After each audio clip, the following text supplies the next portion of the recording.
the metagame shifts, as it were. Also, I think Patrick Chapin's a pretty good player, so I think, Yeah, he probably did a little bit of work. He knew what he was doing on his way. So, yeah, we've actually got a match here. Richard Nguyen on the left with Naya, 5-0, both of these players. Wayne Mitchell, also 5-0, of course. I actually think that they're 4-1. Oh, okay. Yeah. So we'll check on that for you. But we'll get that double checked. Bant Hexproof from Wayne Mitchell. I'm both happy and sad to see Bant Hexproof picking up in because I don't want it to be very ubiquitous. Sure. It's one of those decks that can probably get real annoying real fast. We do need it is Bant Hexproof, not a Bant Hexprof. That's right. Up at the top there. We'll get that fixed up real quick. Check there, yeah. Unless Wayne's version is, Fantastic Four oriented or something. Yes, maybe he's got a lot of alters. Professor. He's got to teach you a thing or two. But yeah, we have Richard Nguyen. Naya has been his speed for quite a while in Standard. He's made a couple Open Series top 8s this year. I believe he started it off up in this area, actually, not Philadelphia, but in the one that was won by Billy P. Playing Jun. I know Richard played Undying Evil Naya. I remember that. Yeah. I'm trying to remember where that was. I think I was there. Was it Providence? Yeah, it was Providence. Yeah. You're right. He managed a top 8 there, and then he came back to Baltimore, managed a top 4 there before being dispatched by Brad Nelson, the eventual victor. Yeah, that was just a few weeks ago, of course, with the Junk Aristocrats deck we were just talking about. Yep. So looks like we're going to. That looks like a mulligan. Yeah, Either that or this is a sweet Archmage Ascension or something going on. All right, Richard is playing Naya, as we just discussed. Back in Baltimore, he played a version a little bit more oriented on Aaron Barrich's style from the Dallas Open. But this version it's kind of taking things a little bigger. He's not running the Experiment ones and whatnot that deck employed. He's turned to Avacyn's Pilgrims, so it's a little more like Edelnaya, which we saw top 2 Grand Prix Guadalajara. But his list is significantly different from Willie's. He's worked in some Advent of the Worms. He's not running Domri. He's cut those for just more pump spells and removal spells. He's got 4 Searing Spear, 2 Pillar Flame, 2 Bonfire, 3 Selesnya Charm, and a Singleton Blasphemous Act in the main deck to go along with his 2 Advents. I don't know about some of these spells. Richard has a particular affinity for Bonfire of the Damned that I do not share. I know I've seen him shoehorn it into a lot of Naya decks, but I do like Blasphemous Act, actually. I was testing some Naya decks I'd seen pop up on Moto. Marsh Usuri actually had played a version with Voice of Resurgence and Strangler Geist and Boros Reckoner that just ran like 2 Blasphemous Acts in the main deck and just randomly got people. Right. You could actually get a little bit of value there. Sometimes it's just going to happen. Yeah, and it looks like Richard's adopted it. It's obviously very good in some of these mirrors, and it's also a nice card. You can just be in spots where you're like, man, I wish I could draw a Blasphemous Act right now, and boom, there it is. Just to point out, or to correct what we said earlier, it was actually in D.C. where he played the Undying Evil. Oh, D.C. Okay. I could picture the ballroom that we were in, but I remember it looking very similar to that in Providence, but that was back in the fall, so makes a lot more sense. It was much more recent in D.C. where he came in 3rd. His opponent, Wayne Mitchell, is on that Bant Hexproof list. It's a pretty typical looking list, except for he's got 2 copies of a Johnny Color of the Pride. Ooh. So that's a card that has yet to make a real impact in Standard. I think it's been in a few more lists than, say, Tybalt, but it's yet to really make too much of a dent in Standard or in any format. Wayne's list for this deck is actually pretty creature light. He's running just the 4 Geist, 4 Invisible Stalker, 4 Voice, and then he's cut a Pilgrim going down to 3. That's not that unusual. And then only 2 Strangleroot Geist. Most people run like 4 of an auxiliary creature, but Wayne is running just the 2 Strangleroot Geist, I guess making room for those as Johnnies. He's also doing a split on Selesnya Charm and Simic Charm. Most people prefer one or the other. Wayne apparently prefers access to both, and it certainly makes combat much more difficult. For instance, blocking against a Simic Charm is a lot easier than blocking against a Selesnya Charm, but when your opponent has access to both, it gets very, very difficult. Yeah, it's the whole same kind of thing that you see out of decks that run a lot of 1-ofs. Just having like a 1-of, say, Syncopate or something. They're going to play around Syncopate for the rest of the game if you Syncopate their first spell. Cards like that. I think that's I like to see these kind of splits. If you really aren't sure on one or the other, I think you get some value out of making your opponent play around one that you may or may not have. One of the important differences between the two is Selesnya Charm can be a creature. Perhaps Wayne's leaning on that functionality, and that was his logic. You know, I've cut 2 of my normal auxiliary creatures, so rather than go with all these Simic Charms, I'll shoehorn in a couple Selesnya Charms. That kind of bridges the gap between my Ajani and my lack of, Fencing Ace or Strangler Geist at the 2-drop slot. Yeah, it gets the extra play against, Thundermaw Hellkite or the big creatures that tend to come out later in the games. Personally, I'm a Selesnya Charm man. I love the spell. Love the spell. Big fan. Big fan. It's a good charm. I love all the charms, really. Not equally though. I think Selesnya Charm, Simic Charm are up there in the top 5. I think. I mean, you got to go with Azorius and Boros as the first, the best charms. Sure. So we're underway. Both players leading on a dual land coming into play tapped. Yeah, Wayne's is a shock land, indicating he has no Pilgrim. Richard, he just doesn't have shock lands. So he's starting on Buddy lands and gets a Pilgrim to kind of, push that tempo a little bit more. Wayne, obviously under a little bit of pressure when he sees a Pilgrim, doesn't know exactly what's going on. Maybe Richard's Jund, maybe Richard's Naya, has to kind of figure it out. Leads with a Stalker. And both players on 6 cards, by the way. Wayne also mulliganed after Richard kept his 6. So we see a Rancor in Wayne's hand that is just itching to be put on that Stalker. But first, Richard has a turn to take, and he's going to swing with his Avacyn's Pilgrim. Wayne debated blocking there, it seemed. He thought about it for a second, but declined to. And Richard has no play, so he's just going to ship the turn. Interesting choice. I feel like I would rather have just made a 2/2 Vigilant Knight, probably, than got in that 1 damage. I believe he has a Selesnya Charm in his hand. Wayne definitely does, because I think he just drew it for the turn. But sure. He's going to Rancor up this Invisible Stalker, and he's going to follow that up with a Strangleroot Geist, and both guys are going to crash in. So 5 damage to Richard this turn. Yep. Richard has Pillar Flame, it looks like, one of his 2 main deck copies, already at the ready. So the Strangleroot Geist, not long for this world, but Invisible Stalker is currently a 5-turn clock. And if Wayne draws any additional auras that he can enchant it with, that will change quickly. Fortunately for Richard, Wayne's mana situation means that most of his auras are blanks. He can only draw Spectral Flights and Rancors right now. So that gives Richard some breathing room. He may have a Spectral Flight in hand. I saw something blue. It's either another Stalker. I believe it's another Stalker. Yeah, I think it is too. Richard apparently drew a Boros Reckoner, was debating just slamming it immediately, but now is reconsidering. I think he's a little wary of that Strangleroot Geist. Yeah, if he's got the Pillar, I think now is a reasonable time to go ahead and just take it out. No, he's going to go with the Reckoner. It doesn't really shorten the Invisible Stalker's clock. Taking 2 damage to the face will really just, leave him on the same amount of turns from an Invisible Stalker and from even an additional aura, perhaps. The problem here is that it's probably just going to trade with Stalker if he blocks, and if he lets the 2 damage come in for the Stalker, he's kind of given up a little bit of tempo. Then another 2 damage from the Stalker will matter. So I imagine he has to plan to not block here, as he just, if he was going to be willing to trade his Boros Reckoner for a Strangleroot Geist, why wouldn't he just play the Pillar of Flame in the first place? Right. See a Avacyn's Pilgrim off the top for Wayne. It's bad news for Richard. It's not a card he's going to want to see. That means he'll probably have to spend next turn on Pillar Flame and Searing Spear. So Stalker's going to go ahead and get in there for 3, going to knock Richard to 12. Surprised that Wayne didn't attack with the Strangleroot Geist. Yeah, holding it back. So there's the Avacyn's Pilgrim, and followed by a Invisible Stalker number 2. The issue with holding back the Strangleroot Geist here is it's not going to block Boros Reckoner, because then Richard can use the trigger to kill Avacyn's Pilgrim, and Wayne should know he needs white mana. Right. Access to it's going to be very important. So I think that just sending in the Strangleroot Geist was fine. There wasn't really a bad thing that could happen. If Richard blocks, you just kill his Boros Reckoner and have a 3/2. If Richard doesn't block, you just get in 2 damage. That's a win-win. Now Richard's Mana Screw is catching up to him. He's on the defensive, and he has to spend some time removing cards from the board that aren't even killing him. The 2 Stalkers are the biggest threats. Can't handle them.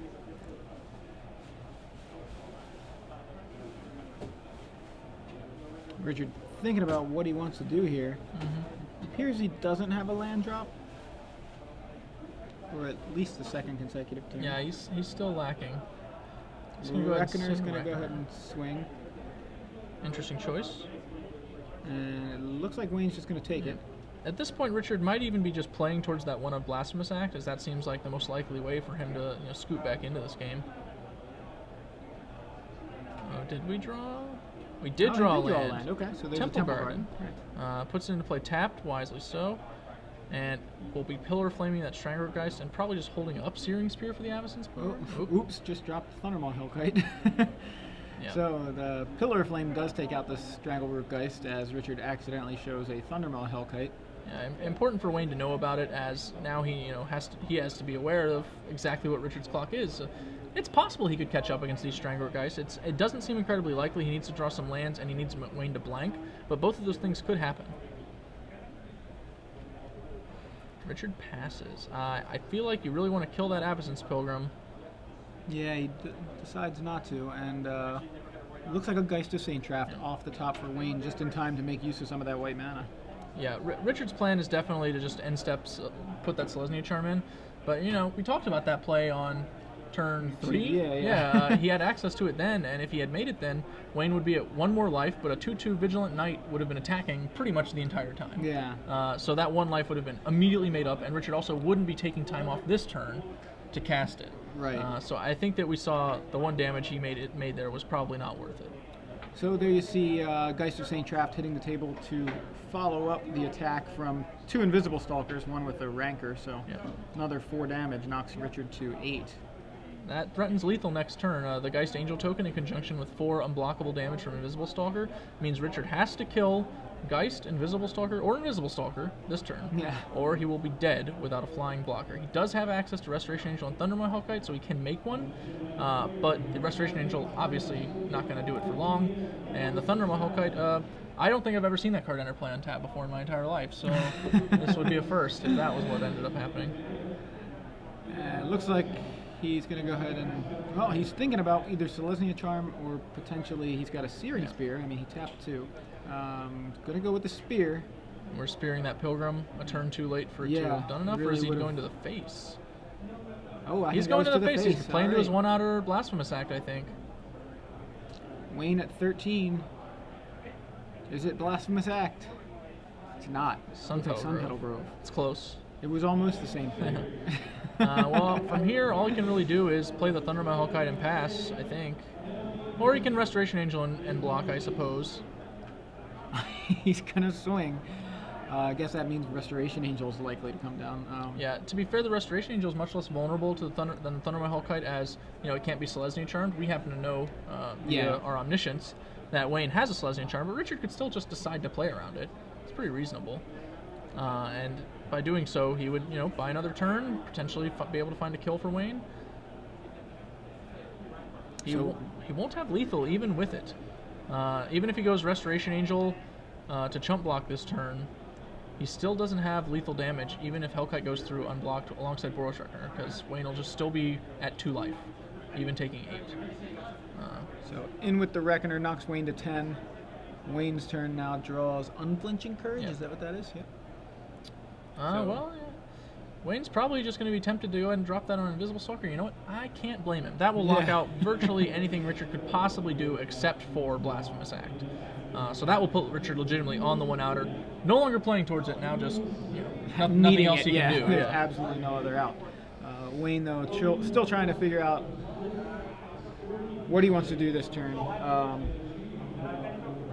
He's got to be thinking about Restoration Angel. Just the fact that he knows there's a Thundermaw Hellkite in Richard's hand, and he declined to cast it. So if that doesn't give away the fact that one of those cards is a Restoration Angel, I don't know what does.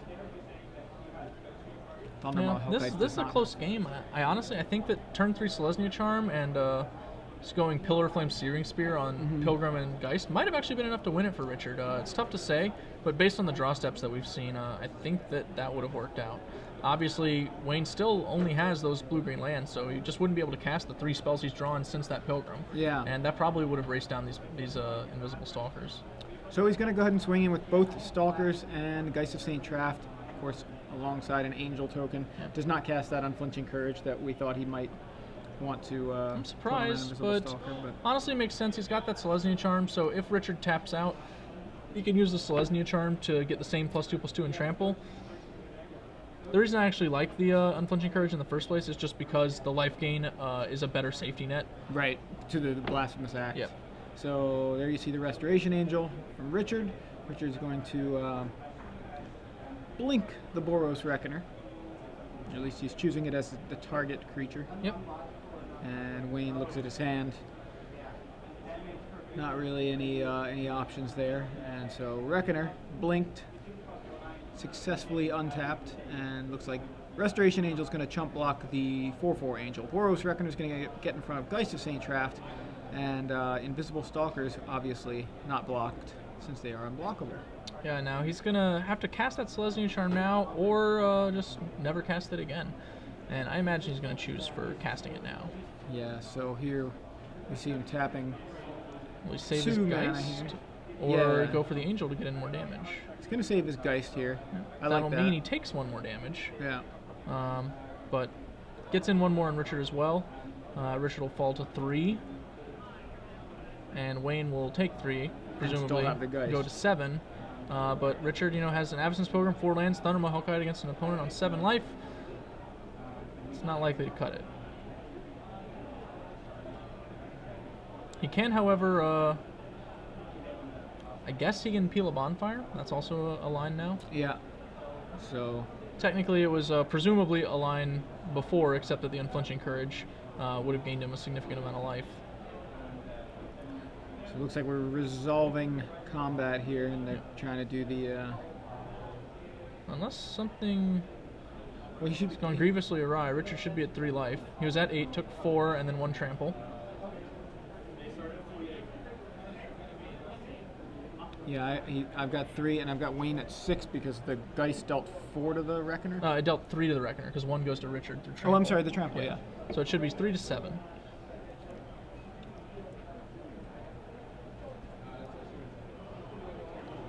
Yeah, that looks right to me. So Richard draws his card for the turn. Does not put it in his hand, but it is not Bonfire. Yeah. It is another Boros Reckoner. So not quite the card he wanted there. No, that's going to be it. Richard's dead. No outs. And he dies with the Selesnya Charm in his hand. Yeah. I think, like I said before, we can trace this game back to that turn 3 choice to attack with Absence Pilgrim rather than make a 2/2 Vigilant Knight.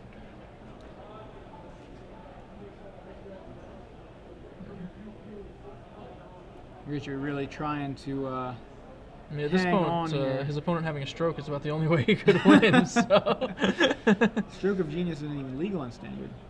I mean, that's what I'm not- saying. If he had a Stroke of Genius, Yeah, then that would've- Richard would that'd get be the win. Right, okay, I got it. But Looks like a Temple Garden, I believe, off the top for Wayne. But Boros Reckoner is the only thing that Richard is able to muster here, and trying to potentially, I don't know what he's trying to really even bluff here, because there are very few believable things he could bluff here. The only, like, a handful of them are, like Fog or like a main deck Ray of Revelation or something crazy like that. yeah. Unflinching Courage on my Invisible Stalker, Yeah, the same one that is holding the Rancor. Richard picks him up. All and right. Going to game 2, Wayne Mitchell with the win there in game 1 versus Richard Wynn. And I'm going to go to the sideboards. If you're just joining us, I'm Joey Pasco in the booth with Glenn Jones, and we're coming to you guys live from Philadelphia, where the StarCityGames.com Standard Open Series is underway, nearly 6 rounds deep. We're in the middle of round 6. Yep. And we've got Richard down 1 game against Wayne Mitchell's. Yes, wow, those names sound similar. Bant Hexproof. And Richard's going to be sideboarding Naya. Moving to his sideboard, he will certainly be bringing in his 2nd copy of Blasphemous Act. This is one of the matchups where it's at its best. I imagine he'll bring in additional copies of Bonfire of the Damned. It's not the awesomest card. It's very easy to get a creature outside of its range, but it's still better than a lot of the stuff he might have in his deck at this juncture. Also worth pulling in are 2 Oblivion Rings, as they can remove any of a variety of auras, and a Singleton Ray of Revelation, which is always good for 2 auras. So he's going to be bringing in certainly the Blasphemous Act, the 2 Oblivion Rings, and the Ray of Revelation. That's 4 cards, and probably 2 more Bonfire of the Damned.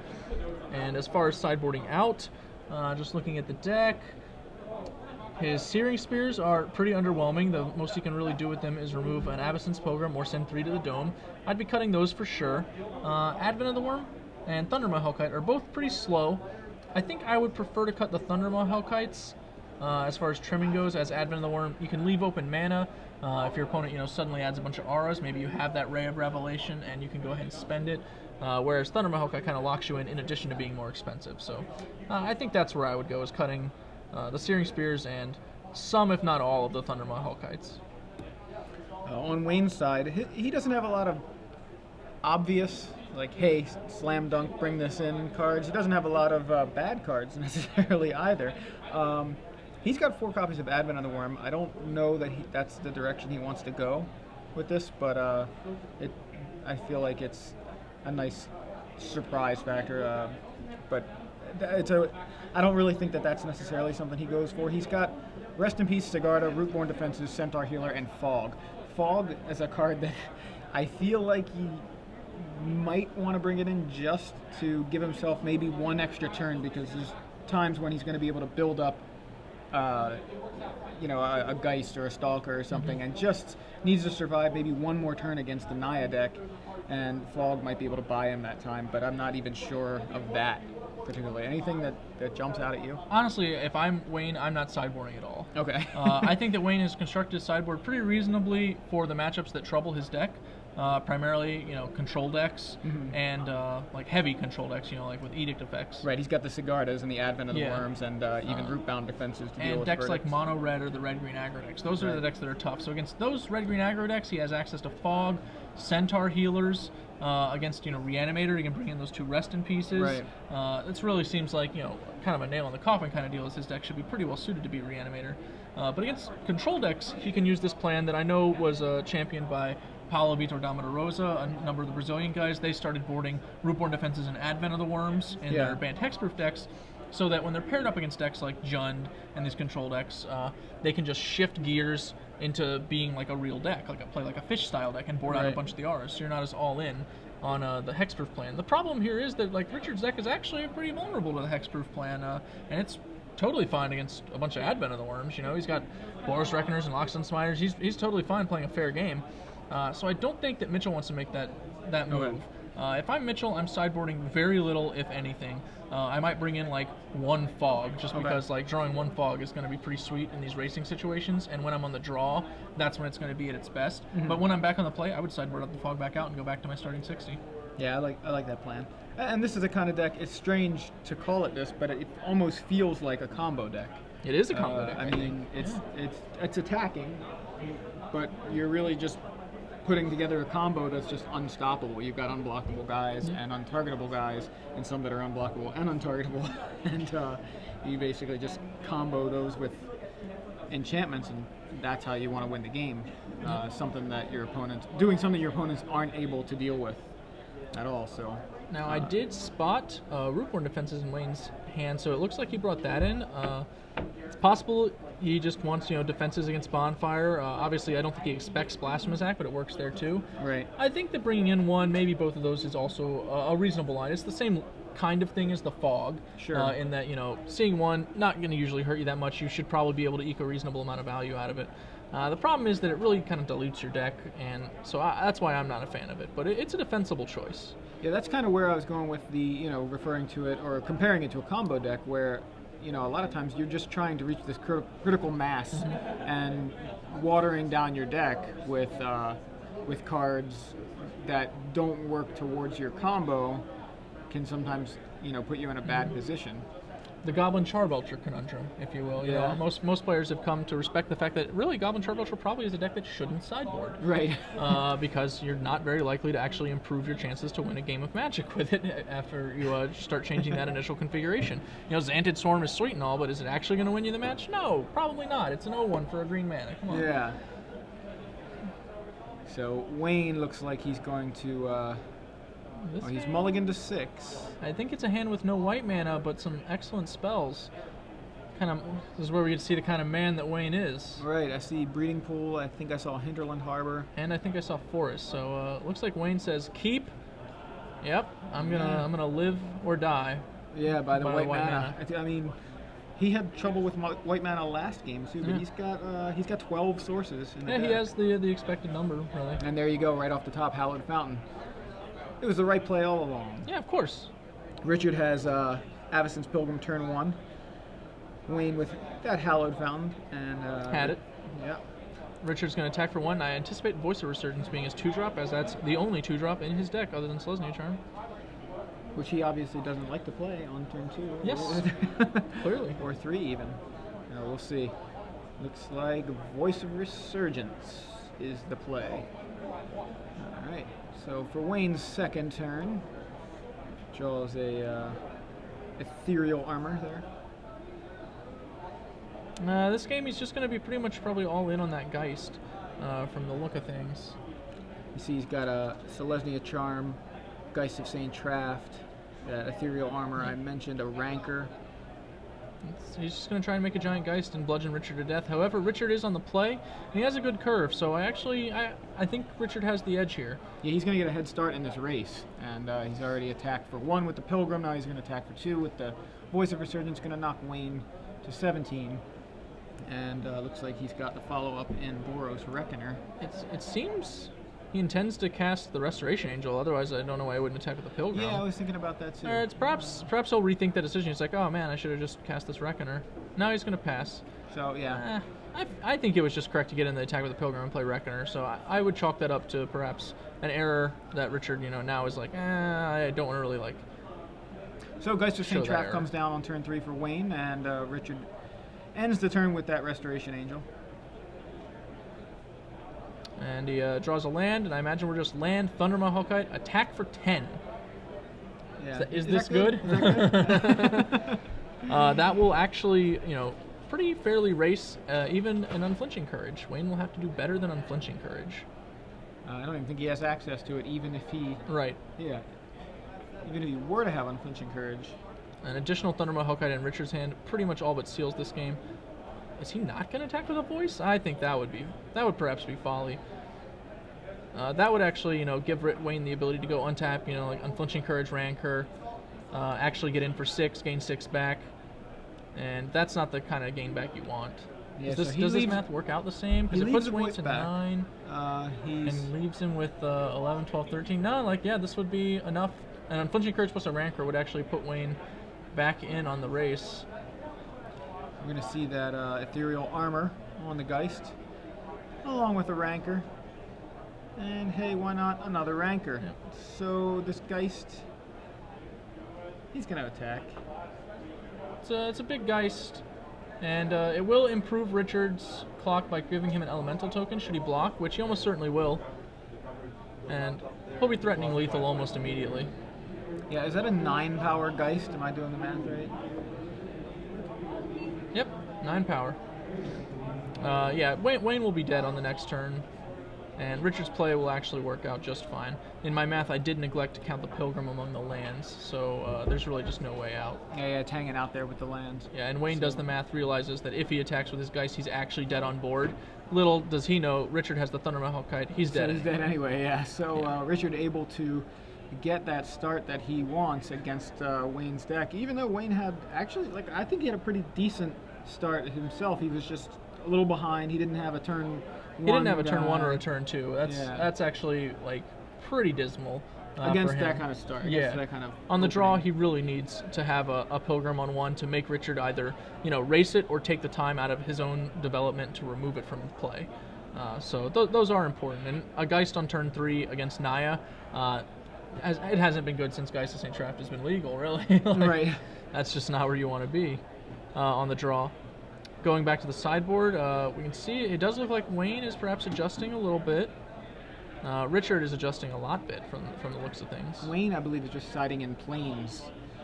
Just wants that white mana.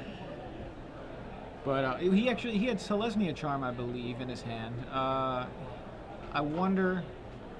I don't know that it would have mattered, actually. He would have still could been have in bad shape, rancored and passed, perhaps. Right, yeah. and still had an answer for the Hellkite. But he may have just, died the next turn. I think that his issue there was he actually got ahead of himself. He didn't realize the Elemental token would represent lethal if he made it. So because he started with the ethereal armor before doing anything else, right? Right. So that kind of, he probably just wound up, oh man, I should have just Rancor and Slezzy Charm. Once you've made that error, there's nothing else to do. Yeah. You play as best you can from the position, which is, what he did. He held back his guy and hoped he wasn't going to be dead to a Thunder Mahawk, right? Yeah. Didn't work out that way. Yeah. So both players making some adjustments. I see some Boros charms either. Looks like they're coming out of Richard's deck. I think if they were in his deck in the first place, it's possible he's just fronting a little, maybe slide some cards in and out. If they were in his deck, I think that's an okay decision to make on the play, as you're going to be in a strictly racing situation in a lot of games. Mm. And on the play, you have a pretty large advantage. That 4 damage to the face will just execute the opponent on the spot a lot of the time. Or giving, your Thunder Mahawk double strike. That does the trick too. Yeah, that's pretty good. So I think that on the draw, though, it's not really tenable to try and get them on the face. By the time you're trying to cast a Boros Charm, they could have already played an Unflinching Courage and hit you with it. So the Boros Charm's functionality would be close to nil. Personally, I prefer to always adopt a pseudo-controlling role against Van Hextooth, but that's because I hate losing to it. And you get these racing situations, and that's where that deck beats you. You try to race it, and it just runs faster. Yeah. Yeah, it's that deck.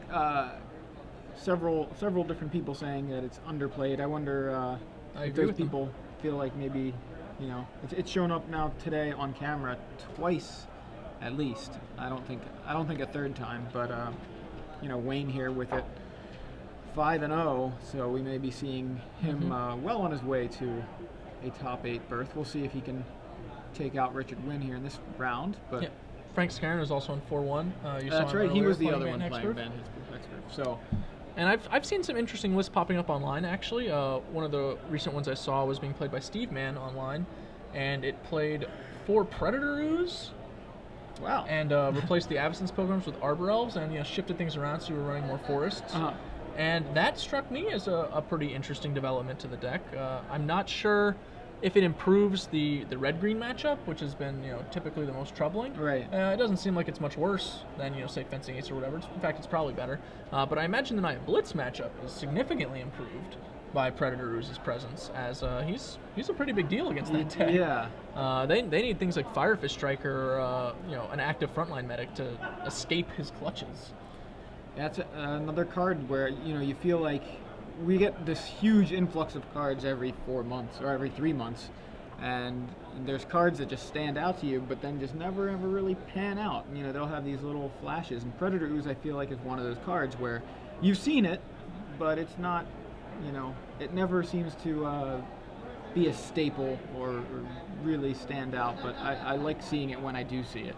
I guess triple green is probably a good reason for that. It's prohibitive, I would say, as mana costs go. Yeah.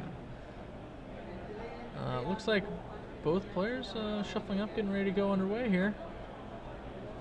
Yeah, so I think they're going to shuffle each other's decks here a little bit.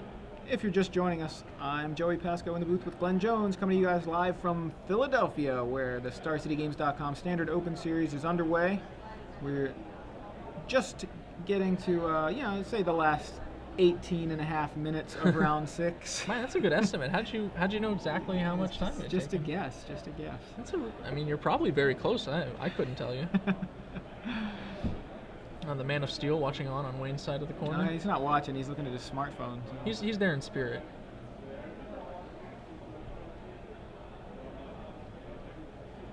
All right, we've got our openers. I imagine Wayne is on the play. I see at least a Temple Garden and a Sun Petal Grove. I saw the same, yeah. Looks a little like land heavy. Yeah, land heavy, but it looks like Invisible Stalker 2 Spectral Flights. Whatever it was, he didn't like it back. So. I'm not sure if he had a blue land, to be honest. I think he might have had a harbor, but I didn't really see one for sure. Yeah, I definitely saw the Temple Garden, the Sun Petal Grove. I think I saw the Invisible Stalker. But yeah, I think... without a blue land, then hand's obviously an auto mulligan. Yeah. So, if that's the case, then we know exactly what happened there. Otherwise, I would say an ambitious mulligan if he had the blue land. It's not like a snap keep or anything, but a stalker that immediately just turns into a gigantic clock is probably pretty good. So my intuition says he didn't have the blue land. Yeah, I mean, what cards is he really even what cards can even deal with that combination? And it's Yeah. just like Bonfire and Blasphemous Act, right? On the play, he'd be worried about a Miracle Bonfire, or Ray of Revelation, or an Oblivion Ring. Those are the only cards that would probably slow his clock down to the point that he would not be able to win the game. That said, he could also come from the school of mulliganing land-heavy hands. I know when I was playing Junk Aristocrats in the standard season, virtually any hand I picked up that had 5 lands in it, it didn't matter what the other 2 cards were. I just mulliganed those. Like, that's not why I'm here. I want spells. And Bant Hexproof, as you've stated, it's a combo deck. In many ways, it operates on similar ideals. You need a lethal combination. You need multiple spells. So 3 spell hands are not really where you want to be. So Wayne has actually mulliganed in all 3 games. Pretty sure he mulliganed to 6 in game 1. True. He's still able to pull that one out. Mulligans to 6 here, and it looks like he's going to 5. Going to 5. Richard satisfied with his 7? It appears that way. He shrugs. I guess Getting more and more he's like, satisfied, I'm sure. I'm all right with it. It's fine. I got spells. Just need to win this game. So you've been kind of paying a little more attention to what's out there. Have you seen anything notable that you haven't put on camera? I've seen some Reanimator players incorporating Progenitor Mimic. That's been interesting. It actually has the nice little bonus of slightly improving their Bant Hexproof matchup, I think. If you can start setting up recurring Thrag Tusks, you can actually erase some of the things that's going on in the Bant Hexproof matchup. And also, it's Unburial Rites on Progenitor Mimic is a solution to Geist Saint Draft that previously did not exist. You just got bludgeoned. And won't exist in a few weeks. Yeah, that is true. You've only got so much more time. You wonder very soon. So we had Phantasmal Image in Standard for quite a while. Yeah. Not too long ago. Until last fall. And I think a lot of times that card was just used as the 2-mana removal spell for Geist of Saint Traft. Yeah, it's the best Hero's Demise ever printed. Yeah. So I wonder, does that card? I think there was discussion about it being too good, maybe as a 2-mana clone.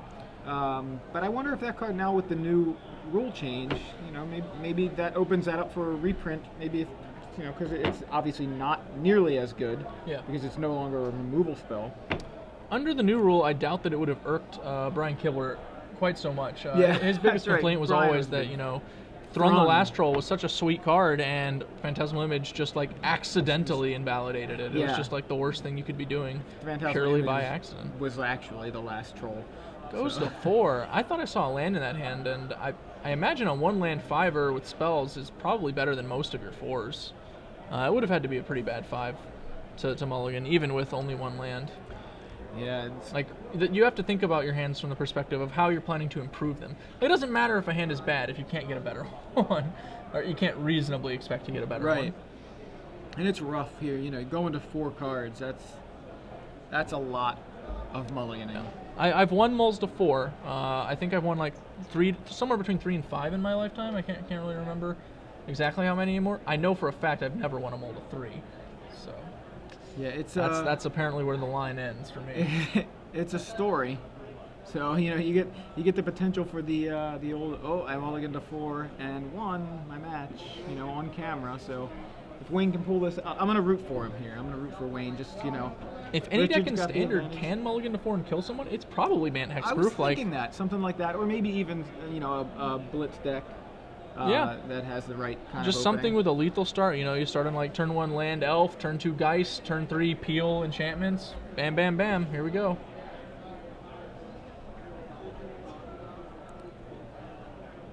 Wayne hoping for a keepable hand here. 1, 2, 3, 4, stop. And like I said, I think you just have to keep basically anything here. I think we were close to keeping anything last time. 3 land and a 3 land and a stalker. Well, he can cast a stalker, so it's actually something, right? It is entirely possible that this hand is actually better than the 5 he mulliganed. I can't tell for sure. That said, I think it's an above average 4, so that's what I'm saying. He had to kind of swing for the fences with it. So a turn 1 Avacyn's Pilgrim from Richard, and Avacyn's Pilgrim off the top for Wayne. Wayne's going to go ahead and cast the Invisible Stalker, and judging by his board state, you wouldn't even know he mulliganed. I think I see a bonfire in Richard's hand on the far end there.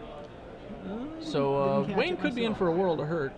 Well, That's there's an unflinching courage. Yeah. 1, 2, 3, and I believe I meant to cast Loxodon Smiter.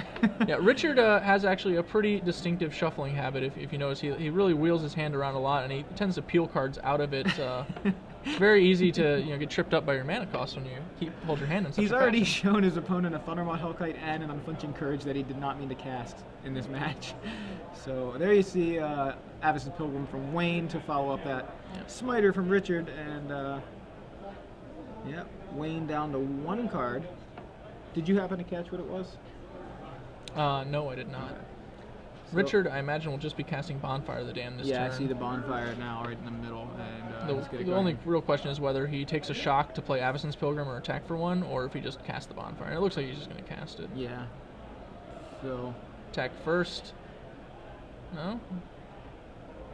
Salt it a little. He's going to Bonfire for 1 first. No, just unflinching. Wow, okay, no Bonfire. He's going to go All right. Unflinching Courage. He's okay with the race. I mean, all of these plays are likely to win him the game. I guess I'm not certain which one is objectively better. I don't like this one that much, mostly because it opens him up to getting Simic Charmed or Selesnya Charmed on the next turn, and he doesn't actually gain that much. He gets 2 for 1 for 6 life. Loxodon Titan over there. 6/6. I'm curious why Wayne blocked. Yeah, so when he did have kind of a land heavy hand. I mean, maybe sure. he just but feels like it's worth the 6 life to him. Draws a well, he takes Invisible 5 Stalker. because of the trample. Yeah, so I guess it wasn't worth 6 life. I'm sorry. Was it worth 1 life? It's a little. Yeah, Seems now, kind of I'm actually also curious why Wayne blocked. All right, so Invisible Stalker in for 1, and Invisible Stalker number 2 comes down for Wayne. He passes back. I have a feeling Richard's done slow rolling that Bonfire now. His opponent's hellbent with 2 Invisible Stalkers. Never seen a better Bonfire in my entire life. Well, that's not true. I've seen some really good there's Bonfires, some good but Bonfires I haven't out seen there. a more difficult Bonfire. So Loxodon Smiter going to come over for another 6. He's gonna block Wayne again is to save that 1 life. Yeah, well, maybe he's got the read. This on the seems like a Bonfire, man defeated to me. It's gonna die. On the anyway. upside, that kind of makes Richard's Bonfire feel silly. What are you gonna do now? Kill my 1 Stalker? What a sucker! Richard's probably just gonna continue to play threats instead. No Bonfire anymore. Yeah. He has nothing to fear. Like I said, virtually all of his lines are gonna win in this game. Doesn't really matter what he actually does. Avacyn's Pilgrim is the play from Richard, and Wayne off the top finds. Well, I guess we're gonna find out. It's a Rancor, Is it I a believe. Rancor? Yeah, Rancor on the Invisible Stalker.